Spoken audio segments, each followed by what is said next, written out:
hearing of the Fairfield Community School District. Roll call, please. Mark Porter. Here. Ty Ward. Here. Christy Kessel. Absent. Megan Dodd Robbins. Here. Mark Thornton. Deborah Williamson. Here. Dave Eastburn. Here. All right. This is the time when anyone may speak to the board in support of or against any portion of the 2024-2025 proposed school budget. Written comments will also be considered if received prior to the closing of public hearing. Budget or Sorry, I had the second one up because I was trying to tell you what order they were. That's the one I read. Seeing no one in here in the room. I received no written comments. All right. Any discussion? All right. Do I hear a motion to adjourn? So moved. Second. All in favor say aye. Aye. Aye. All opposed? Motion carries. We are adjourned. That's 6:31. All right. 6:31. I now call to order this public hearing of the Fairfield Community School District. Roll call, please. Mark Porter. Here. Ty Ward. Here. Christy Kessel. Absent. Megan Dodd Robbins. Here. Mark Thornton. Here. Deborah Williamson. Here. Dave Eastburn. Here. All right. This is the time when anyone may speak to the board in support of or against the sale of the Lincoln Elementary building and grounds. Written comments will also be considered if received prior to the closing of the public hearing. Any discussion? Seeing none, was there any written comments? No written comments. All right. Has all of the costumes been, have those things been taken care of? It's on the agenda for the month of June. So once we get stuff ordered to title, we know the exact closing date of when they take possession. Okay. We'll start lining up some more of that stuff, but people have been notified. Okay. You're talking about all the stuff in the building? Yep. Yeah. Yep. You guys Just have some found a home concern for... about making sure that. We have a home for the majority of the stuff that we can move, and we've been in contact with the Fine Arts Department to let them know that they need to get this stuff out of there in the month of June. So Okay. unless it speeds up on us, they should be working towards Where are it. they gonna put all that stuff, or do they know, or? I haven't checked that deep into it.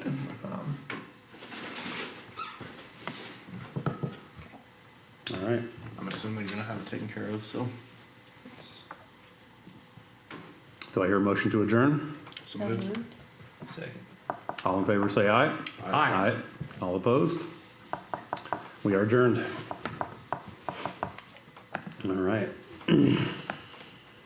Moving into 6:33, I now call to order this regular board meeting of the Fairfield Community School District. The regular monthly board meeting of the Board of Directors of the Fairfield Community School District to be held at 6:30 p.m. on the third Monday of each month. The meeting is open to the public and the public is encouraged to attend. Time is provided in the meeting for public input. The mission of the Fairfield Community School Board of Directors is One Fairfield, where relationships foster growth, protect learners, unlock individual potential, and serve every student every day. Can I get a roll call? Mark Porter. Ty Ward. Here. Christy Kessel. Absent. Megan Dodd Robbins. Here. Mark Thornton. Here. Deborah Williamson. Here. Dave Eastburn. Here. All right. Any perfections to the agenda? We do have some additions. So we've had a recent acceptance of a fifth grade position. So I'd like to add Tamara Alexander, teaching fifth grade, in accordance with the master contract, to the consent agenda for hire. A certified staff member, and then also would like to amend new business 6.1 with an updated resolution that includes the legal description of the property. All right. Which should be in front of you on Exhibit A. So, Both the new hire form and the updated resolution are there for you to see. Thank you, Dr. Mishler. Moving on to the consent agenda. we need a motion to approve the agenda as amended for the perfection. Oh, yeah, all right. So with those perfections that Dr. Mishler mentioned, do I hear a motion to accept the amended agenda? So moved. Second? I would like to remove 3.5, item 3.5. That'll be on One, consent two, Can we do that when we We're get doing into consent? perfection, we're doing perfection. Perfection. Yep. Sorry. You're on it though. All right. I'm sorry. Just a little. Any other discussion? All right, all in favor of the agenda as amended, say aye. Aye. All opposed? Motion carries. Who's the motion and second on that, Mr. President? I think I was. Megan was the second, I believe. And Mark, were you the? Yeah, Mark was on. For you. Was someone over here the motion? I thought the motion was over here. Who made the motion? I think I said I made the motion. Okay. You made the motion. Porter. Sorry. All right, moving on to consent agenda. Do I hear a motion to approve the consent agenda as presented? So moved. Second. Deborah and Porter. I'd like And, to, and discussion. I'd like to remove item 3.5 from the consent agenda to be addressed separately due to my conflict of interest, so that I can vote on the consent agenda and then abstain for that item. Yep, thank you. And considering I also pull a paycheck from one of the banks listed, I will also be abstaining from voting on it. So you're making a motion to? Yes. Okay. I'd Motion like to to move remove. to remove item 3.5 depositories for FY 2024-2025 from the consent agenda to be addressed separately. Do I hear a second? Second? Any discussion on the amendment? Hearing none, all in favor say aye. Aye. All opposed? All right. Now, is there any discussion on the consent agenda as amended? Hearing none, all in favor say aye. Aye. All opposed? Motion carries. All right, item 3.5, depositories for financial year 2024-2025. Iowa State Bank Fairfield to $20 million, Iowa Schools Joint Investment Trust Des Moines, $20 million, Midwest One Fairfield, $1 million, UMB Bank, $1 million. Do I hear a motion to accept those as depositories? So moved. Second? All right, Porter and Megan. And discussion. So, kind of, how did we come up with this list, and were the other banks in town given the opportunity to be on that list? We currently haven't done a bank bid in a long time, but these are the banks that we currently have been using and have continued to use. Since we didn't get a bank bid out this spring, I voted to just move forward with the next school year using the current ones as listed until we figure out more of how our funding's coming in. And this is written into policy, so as we want to add banks or remove banks, we have the ability to do that through amended policy. So basically, today we're just doing this to function. If an opportunity comes with the bank and say 30 days or 60 days or whatever, we still have that opportunity to use them as a depository then. Absolutely. So July 1, I start collecting revenue for the next year, and obviously we don't have a board meeting until third week of July. So I want to be able to collect revenue and deposit it into a board approved depository. That's the biggest thing, is because there's a lot of other banks that are really supportive of the district. I just want to make sure they're getting a fair opportunity, Correct. so. So they Any other discussion? All right, all in favor say aye. Aye. All opposed? Dave and I are abstaining. We should do, I abstain. So if I have that right, I have Mark Porter as an aye, Ty Ward as an abstain, Megan Dodd Robbins as an aye, Mark Thorne as an aye, Deborah Williamson as an aye, and a Dave Eastburn as an abstain. Anti-ward is abstain. And Ty Ward as an abstain. Perfect. Motion carries. All right, superintendent updates Awesome. for the last time. For the last time. I see John's getting in there. I don't know if it'll be up on John won't be up on the screen. Perfect. So lots of, again, as the culmination of school has happened in the few weeks since we have seen each other, there are a lot of celebration, a lot of what's going on, and even though we get into the summer, there's still a lot coming up. So some of the celebrations, we closed out the year with all staff attending a full day training with I Love You Guys, and that's something that the board should, and the community, our staff, our parents, continue to look for more information. And so that's really on emergency response protocols, and being more consistent in both the language that we use and the drills that we do, the communication that we send home to parents. So that was, I think, really cutting edge. The state of Iowa is bringing GPAEA is bringing I Love You Guys training back for the area.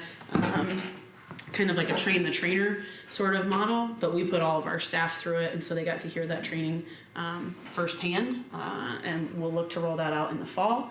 Another highlight, another celebration. It's been in the paper. It's been on our social media as well. Mrs. Jones at Pence was nominated for the School Administrator of Iowa Elementary Principal of the Year. That's an amazing recognition, and a lot of kudos goes out to her staff as well for recognizing the good work that she does and putting forth that nomination, which is a pretty involved process. Also want to celebrate the softball and baseball concession stand. I think that's a huge celebration for the board, for our facilities, for our athletic activities department. There's a few fine-tuning things that'll take place after the season, like painting doors because they have to cure and that sort of thing, but it is up and running, and the bathrooms were functioning from the beginning, and so that is a huge improvement over the last few summers over having, porta potties in 100-degree Iowa weather, and so they are using that concession stand. Is it And complete? Is it 100% complete? it's not, like I said, there's a few fine-tuning like details of shoring up some corners and some painting on But and it's some of the- functioning and they have working bathrooms. Yep, and working concession bathrooms, stands. working concession stand. They're using the whole building. Yeah. So I think that I was just there before this meeting. it's a huge celebration. And so having been there over the past few summers, if you had compared to now, it's a much more welcoming environment. First and foremost for our kids and our teams, but also what that does when we are welcoming guests into our facilities, that they have a nice, clean, functioning place to take care of those needs. Some things that have been going on. Definitely wanted to highlight the really fun things that round out the year. So most buildings did some form of a field day, the color run, a really great way to celebrate and send kids off to the summer, have some fun together. And then also the summer meals program that's just kicking off here in the last few days. That's a highlight as well.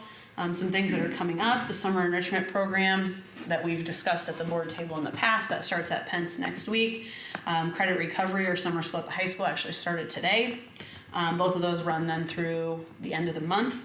And I also really wanted to highlight kind of what's coming up from a district perspective, because now things feel like they calm down, and they do calm down significantly for our principals and our administrators, but the staff that work in this building in preparation for the next school year, this is really the busiest time. So getting all those orders, getting things lined up to welcome new staff, to transition people into new positions, all of the ins and outs, the behind the scene things that make school possible to start again in August is really taking place now. And so it's a really busy time out here, and I want to highlight the work that's happening in this office to make sure that all that other stuff that has to happen that you see on the more forward facing side of things, the behind the scenes is happening right now, and they do a great job with that.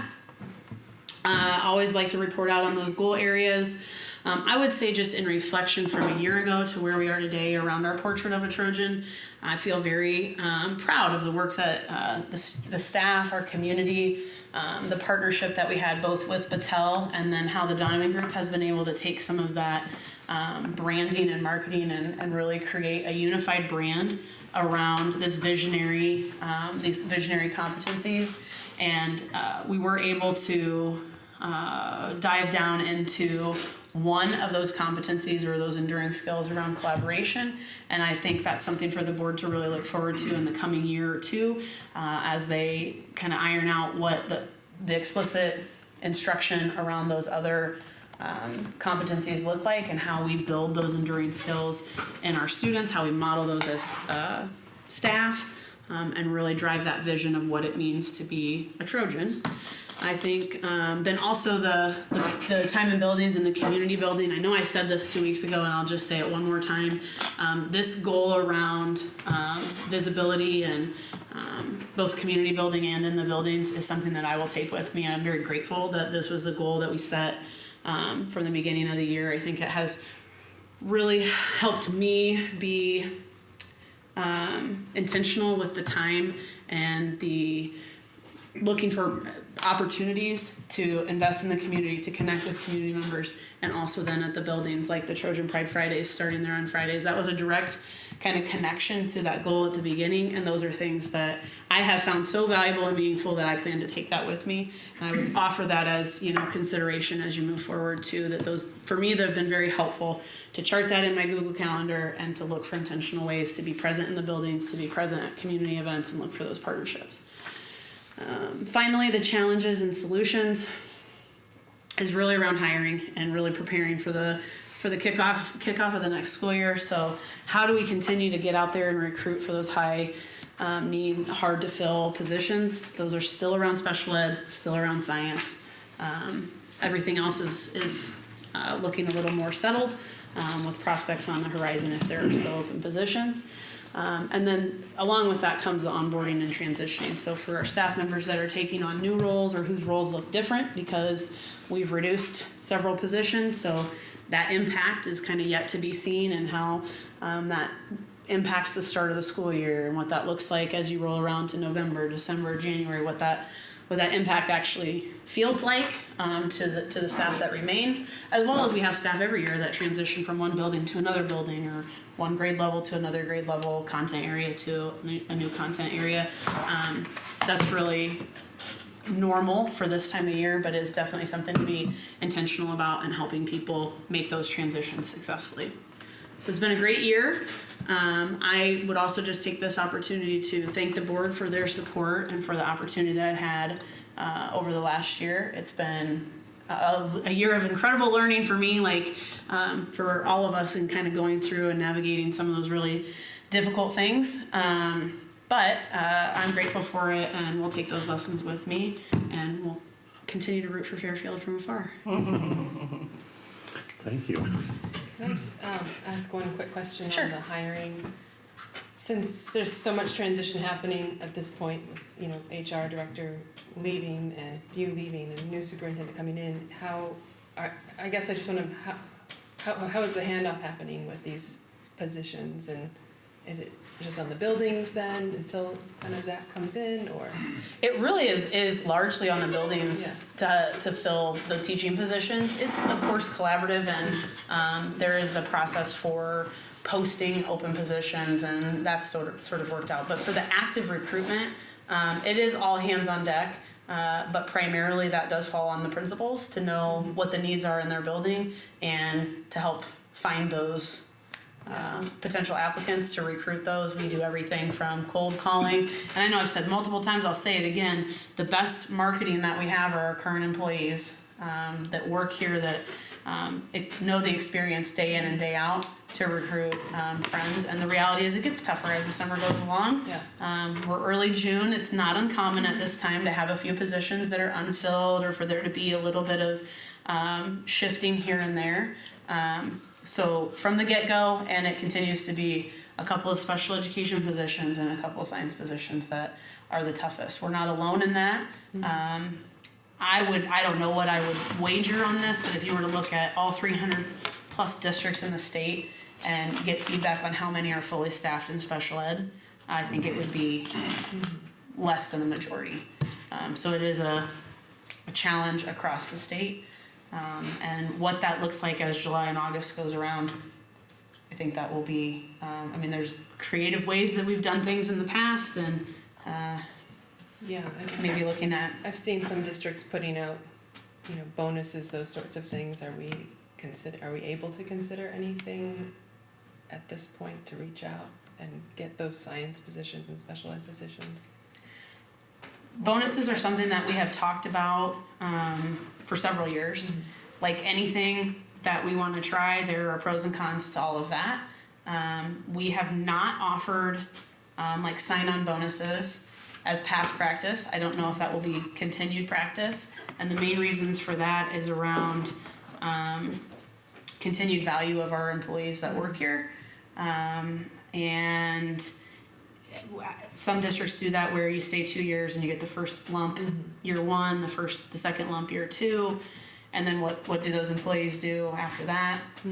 There's an aspect of chasing the sign-on bonus that you would run the risk of doing that as well. So we have not done that. Yes, it is a possibility for consideration in the future, but it's not without drawbacks. Yeah.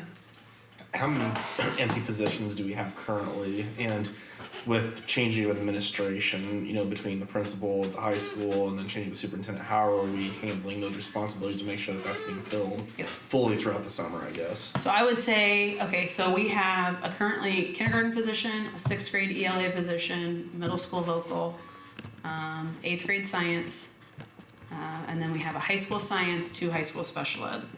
So I wasn't keeping track, but 7. I would feel pretty confident that a kindergarten hire could come before the board, even in a special meeting before the next July. I think the vocal, there's possibilities for how that might work out. The 8th grade science, the high school science, and the 2 special ed would be the 4 positions that I know will be very difficult. And so what that looks like down the road, to hand those things off, Mallory's already working on actively recruiting. We downloaded all of the past applicants that we have had and sent those to her so that she could make those contacts. Again, that's the best recruiting mechanism that we have. She's incredibly motivated to fill the staff at the high school, and I know Carly's doing the same thing, has had kind of ongoing conversations with individuals who are just waiting to see how this pans out, or kind of waiting a little bit longer to make that decision. As we know, if August rolls around and those positions aren't filled, then you have to start looking at who do we have in the district that can fill in a period here, a period there. That's how we got to the online science, which I know was not ideal, and we had plenty of feedback that didn't go very well. But that's the result of we didn't have people to fill those positions. The BOEE has been issuing waivers on licensure for the last few years, and we've gone that route. Again, every one of those less than ideal situations has pros and cons, right? We have to have people, we have to have adults instructing kids day in and day out. It's absolutely what we're working towards, is to have highly qualified licensed teachers in front of every student every day. There's real challenges in doing that. So even if you did the sign-on bonus for science or special ed, they're not out there. So that isn't necessarily the answer to just finding somebody. They're just few and far between.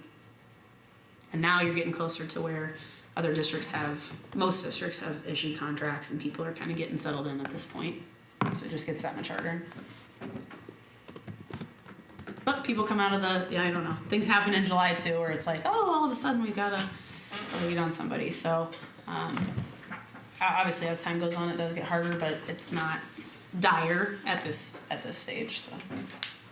And then just a kind of secondary question to that, in terms of the substitute pool that we have, is there a way that we can actively grow that by helping support their certification process?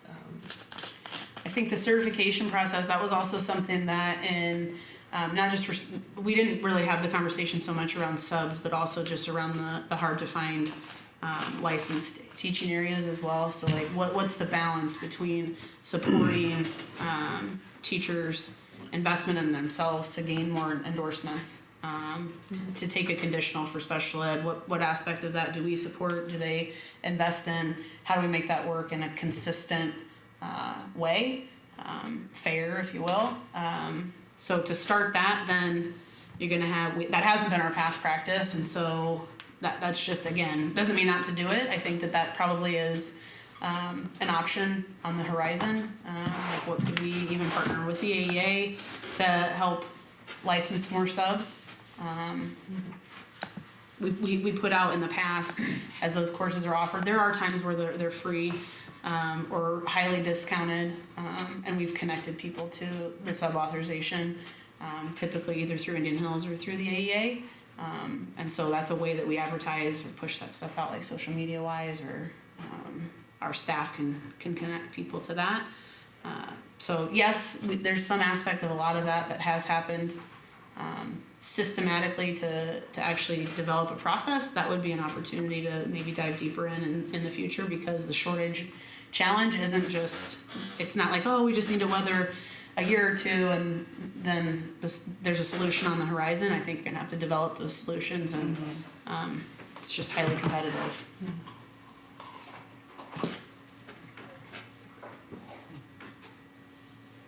Any other discussion? All right. Public participation.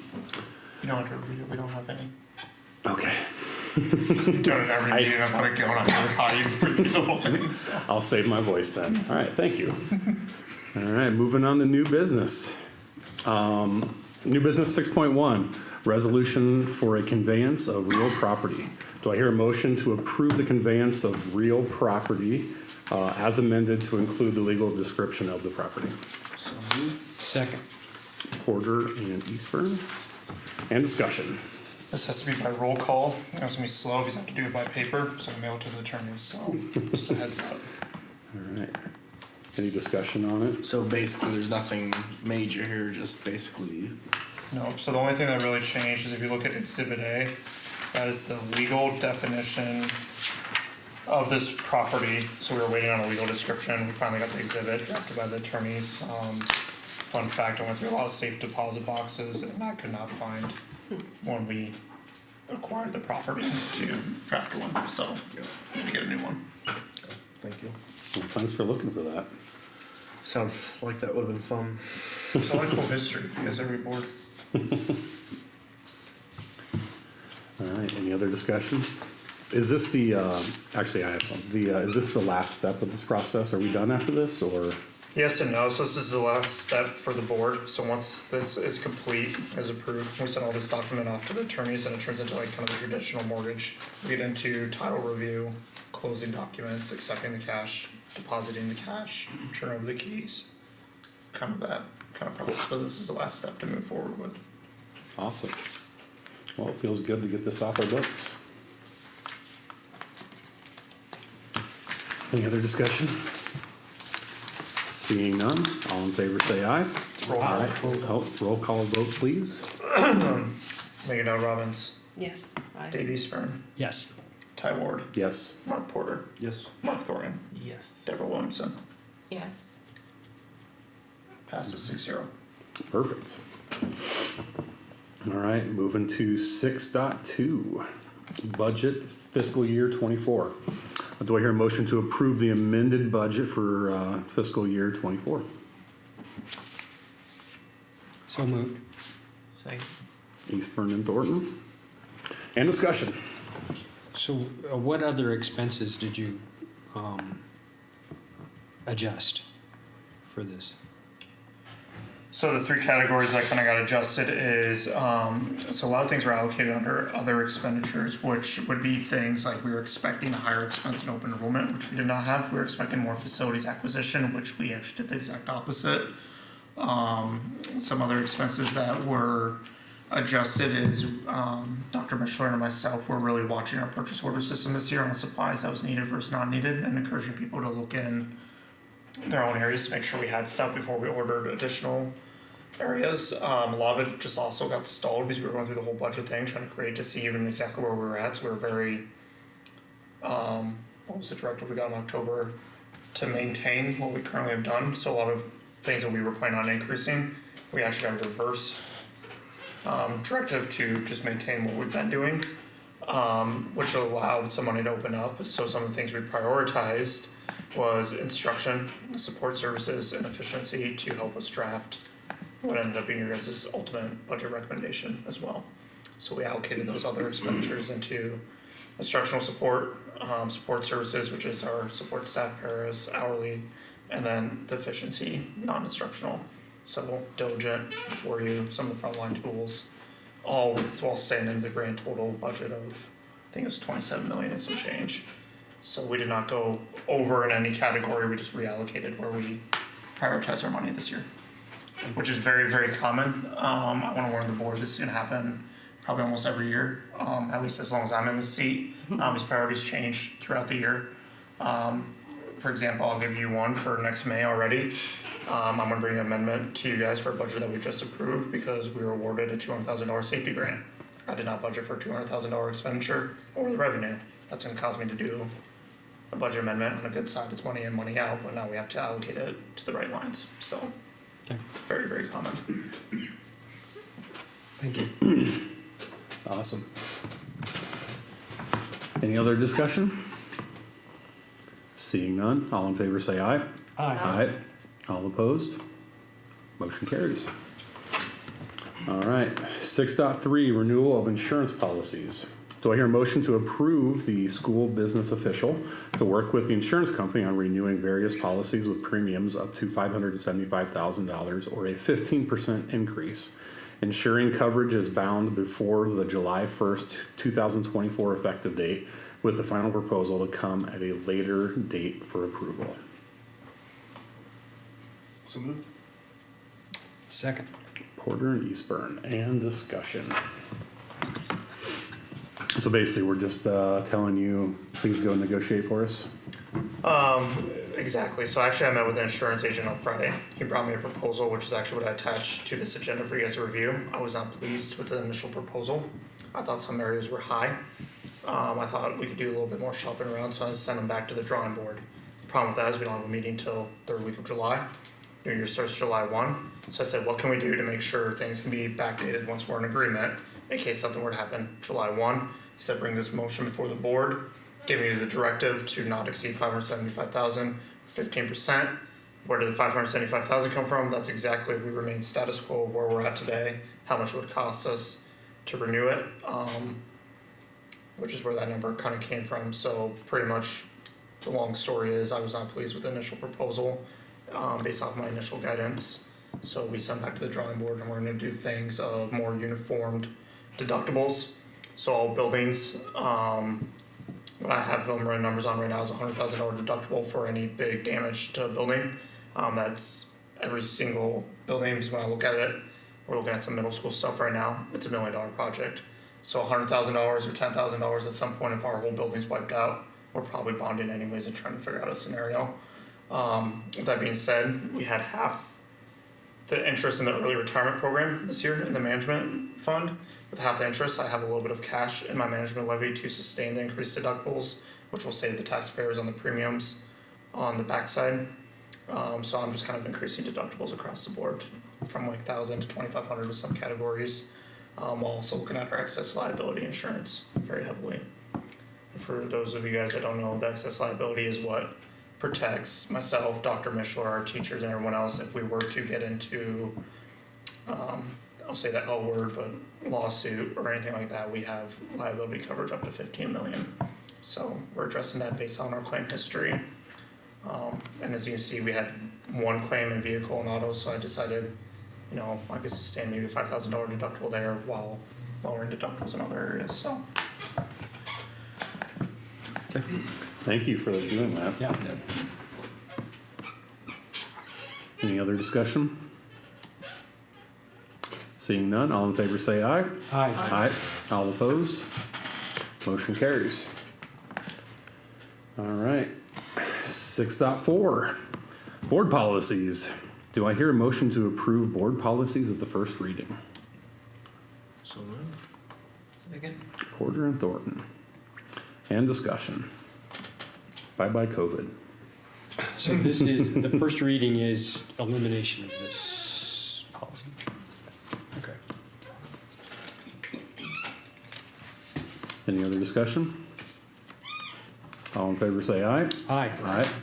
All opposed? Motion carries.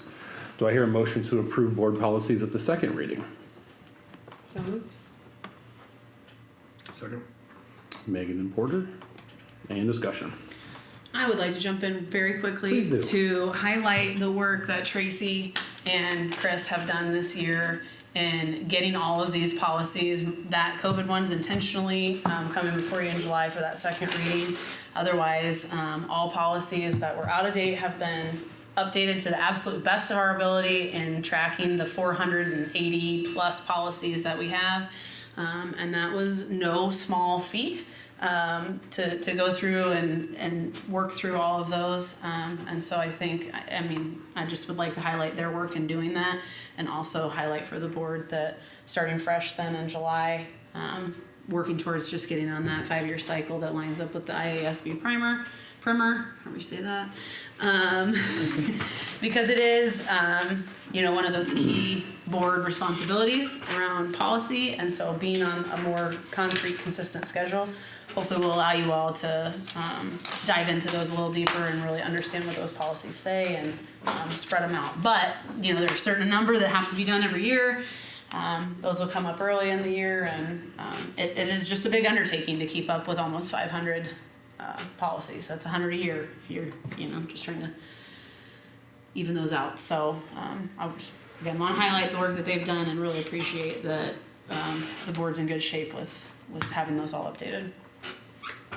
Yeah, thank you, Tracy. I really do appreciate, you know, getting those weeks ahead of time, you know, how we have in the last few months, so we can see them.